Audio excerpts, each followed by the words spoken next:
Hi, I'm Greg Souls from Darwin Perennials.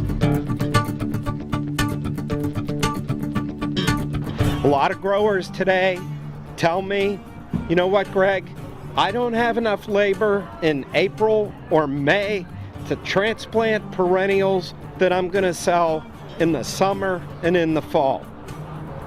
Well, let me tell you what, there's some big growers who are now turning their space.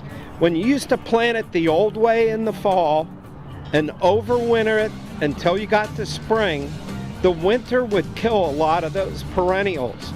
That's called shrink. One major grower in the mid-Atlantic states reduced their shrink from 12% to 4% by transplanting it in the spring and turning their space. The end result of that, they've added 8 percentage points to their bottom line, which increases their profit, which helps them pay their mortgages.